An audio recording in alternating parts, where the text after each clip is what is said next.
Say something else. Yep, that's what else can we say?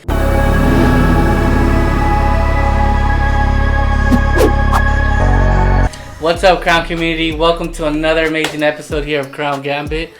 I am your host, Efren, and I'm here with my co-host. What's up, Aubrey? My sidekick. She didn't even call you Drake. She called you Aubrey. I'm just kidding. The sidekick for today. And today we're actually going to be doing another episode of a movie reaction. A movie reaction? It's none of that. It's actually a movie review. Venom Let There be Carnage.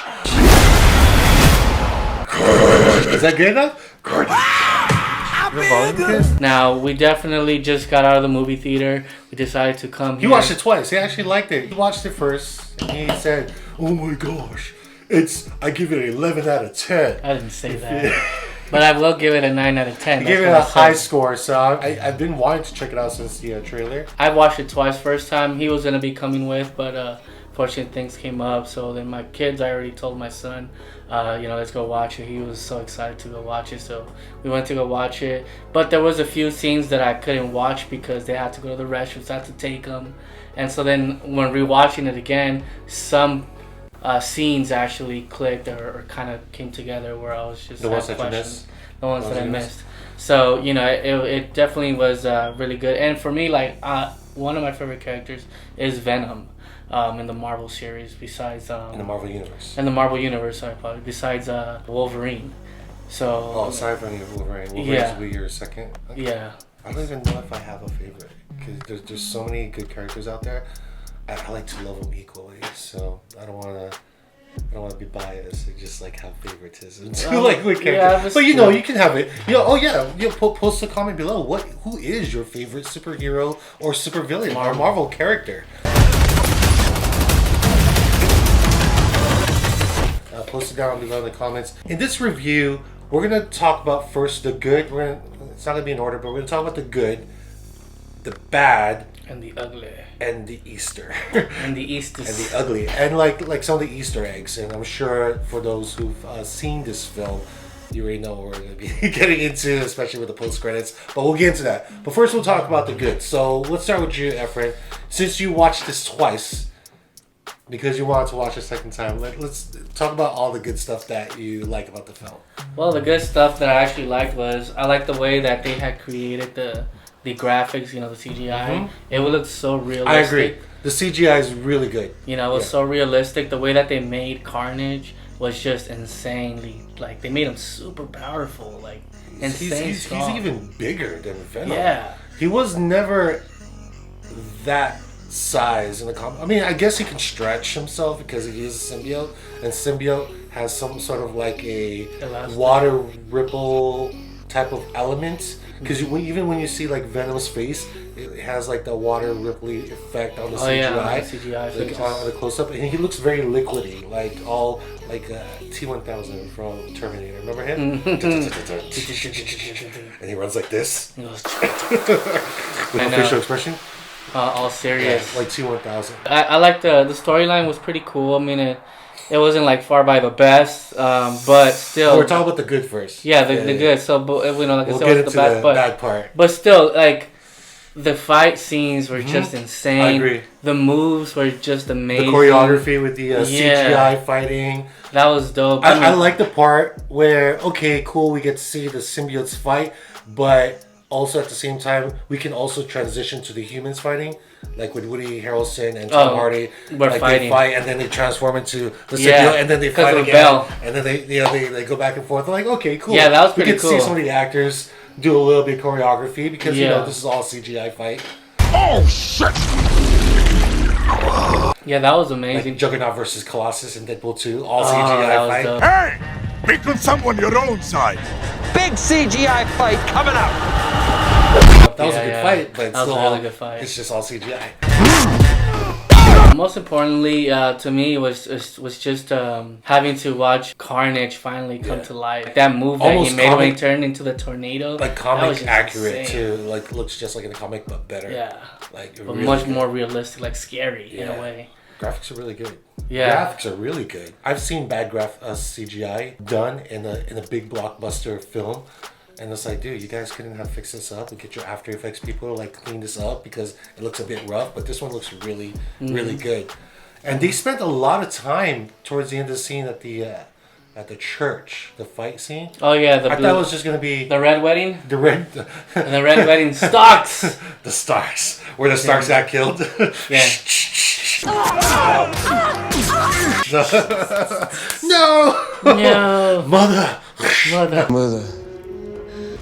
Jesus. Game of Thrones little reference there for you guys for the red wedding. I was like, when they said red wedding, I was like, oh, Game of Thrones. We have to put a little scene in there. I know, we'll put a little scene right there.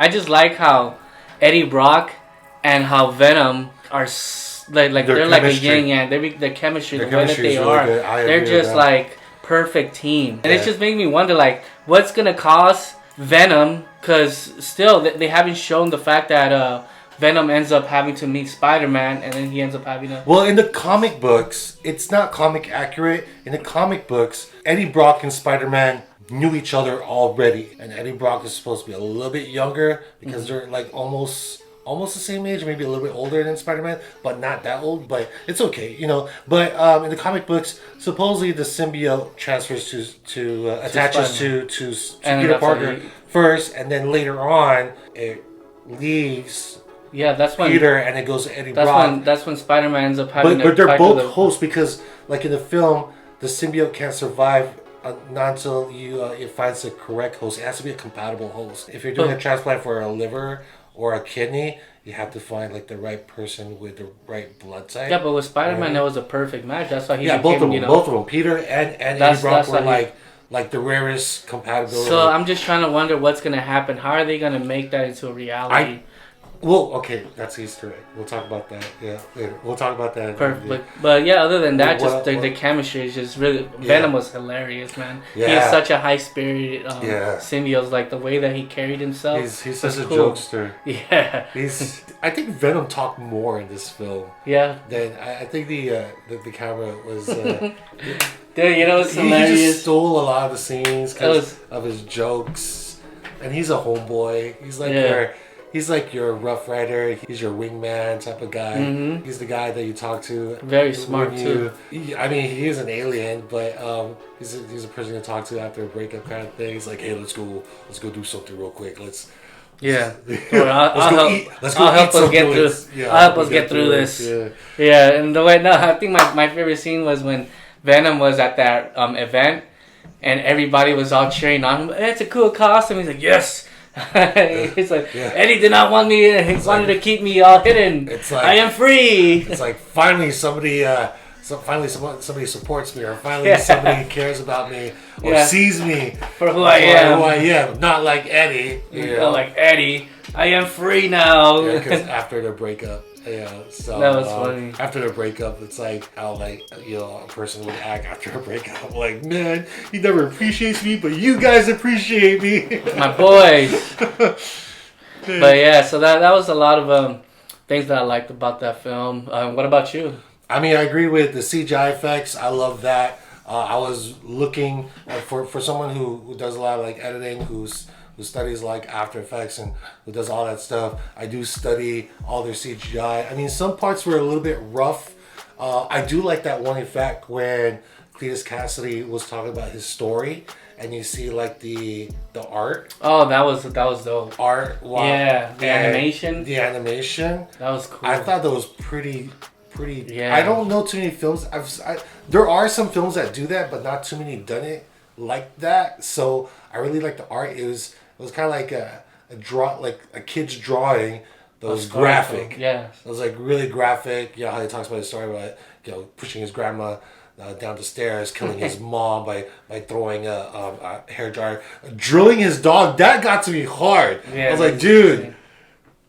Whatever you gotta do, don't touch the puppy. Getting his ass beat by his father. It just shows that I guess they're trying to give Cletus Cassidy a reason why he's such a bad person, why you need to stop this person, because he's just so bad. He's just a serial killer. He's just psychotic, and he has no morals. Like, he just kills Yeah, remorse. I could say he kills without remorse. He just kills with no There's reason. no emotions. You know, he just kills randomly. It's like, I'll kill this person because I gotta get this. I'll kill this person if he's in the way. I'll kill this person. So yeah. Oh, that's why Carnage is Carnage. Let there be carnage. I actually like. I maybe some of you guys might not agree because this character was more of like a side character villain, but I actually like Shriek. And then I recognize Shriek.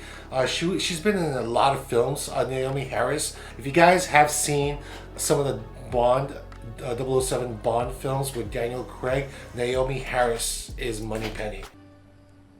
That's better. She's like Daniel Craig's partner, like Des, you know, the person in the chair kind of thing. Let's not forget about Pirates of the Caribbean. She was also in the Pirates of the Caribbean. From what I recall, she was the voodoo chick. The girlfriend or wife of Davy Jones. Mm-hmm. That's what I remember. And then right after that, they put her into a psych mental spot, and that's how she met Cletus. I guess so. If we're gonna combine those together, that'd be crazy. Yeah. Somehow Disney combines them. I have a huge crush on her. Though. She's really cute, dude. So call out my name. So it's good to see her in more in films because I want to see more of her since 007 or since Pirates of the Caribbean. Her character, I liked her character. There wasn't that much. I know they've given her some sort of a background. They just didn't develop her character much because I know they're focusing more on Carnage, which I understand. So she's more like a side villain, which is fine. She's she's dead now. She did what she did. I mean, you know, she's there. You know, she's a popular a British actress. So. Oh, you know what? She might not actually be dead because if you think about it, remember that bell? Carnage took that bell down, so maybe she just landed and that thing landed over her. No, could be a possibility. I don't think she died because the bell is hollow and they took out that the metal. The little bell, the ringing thing. Yeah, the ringing thing. The ring. I'm sure there's a word for that, but little thing that goes ding ding ding. Yeah. So fight scenes, the chemistry. We talked about all that stuff. So yeah, it's those are pretty much all the good stuff that I can remember with the film. But I noticed that there are a lot more characters, and we're going to talk about that more later in the Easter eggs. So now we're going to go with the bad. Okay. So no movie is perfect. I can't think of a movie that's like perfect except for The Dark Knight. Batman The Dark Knight. That to me is almost, well, you know what? Almost perfect. Actually, I think it is. But I'll start it off with the bad. Some of the jokes were a bit bland. I think some of the jokes were a bit forced in this film. There are some corny moments to this film. Like, everyone's looking at me like, don't fucking talk shit about my Venom. This is my thoughts. I'm just gonna be honest because I was just like, okay.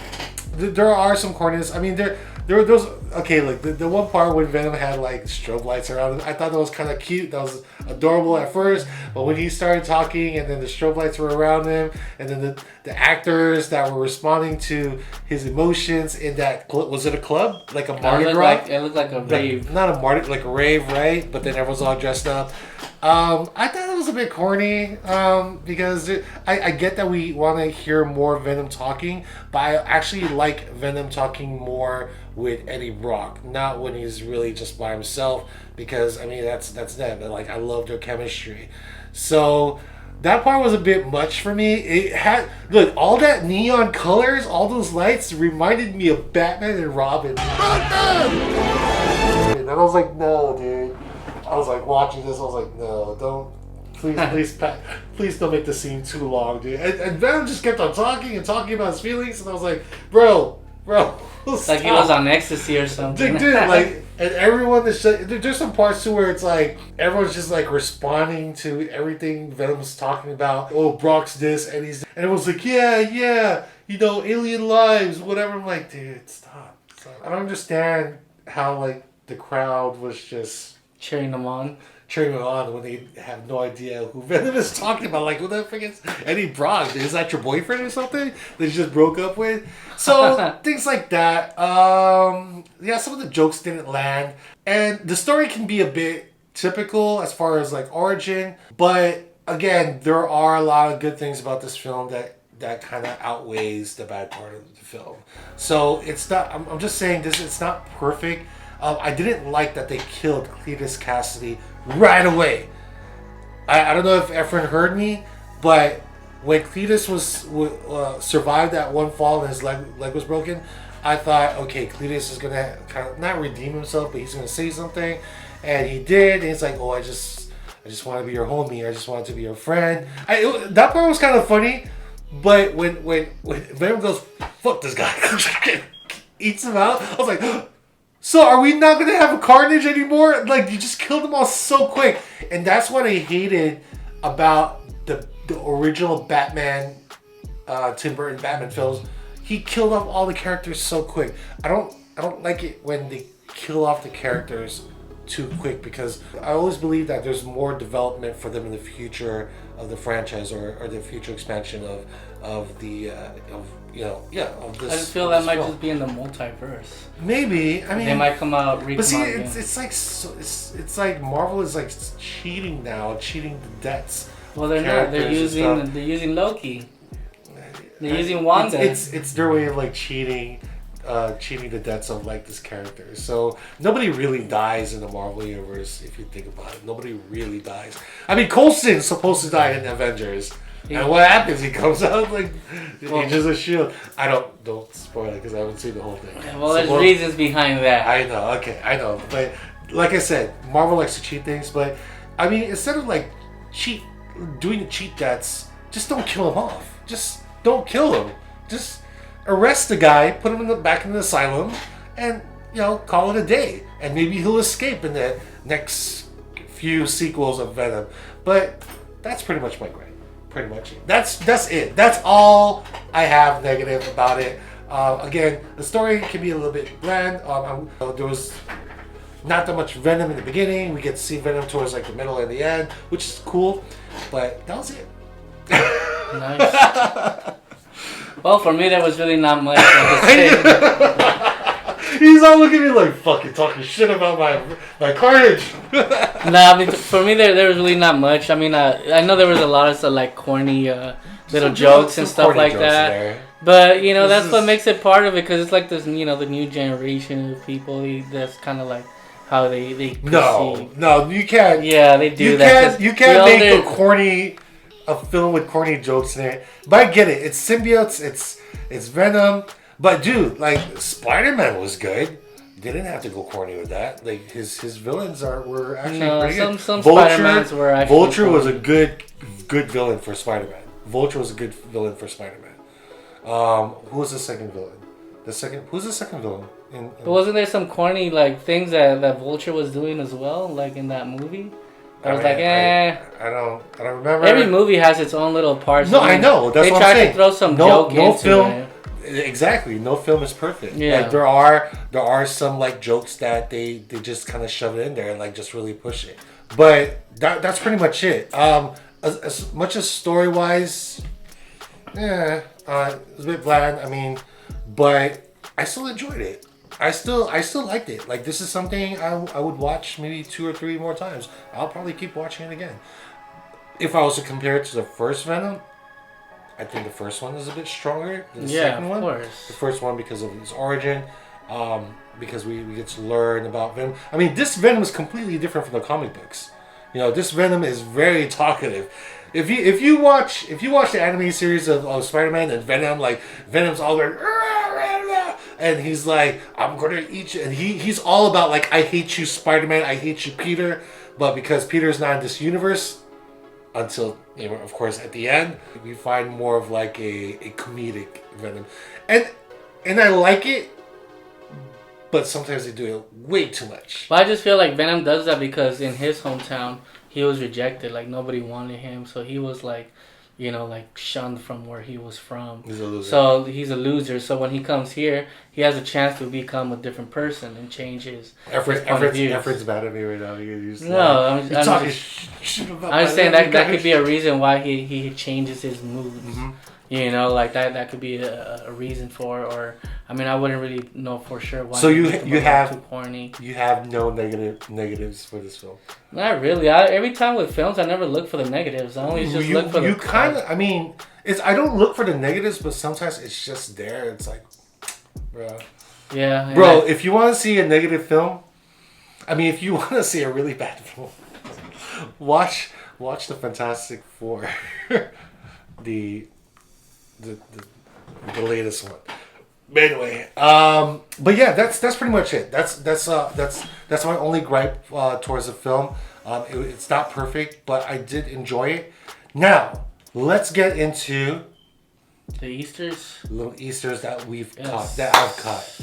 So I'm gonna start with something a little bit smaller. I did notice a little callback or homage to Spider-Man 3 when Peter Parker was trying to rip the symbiote. Sam Raimi's Spider-Man 3.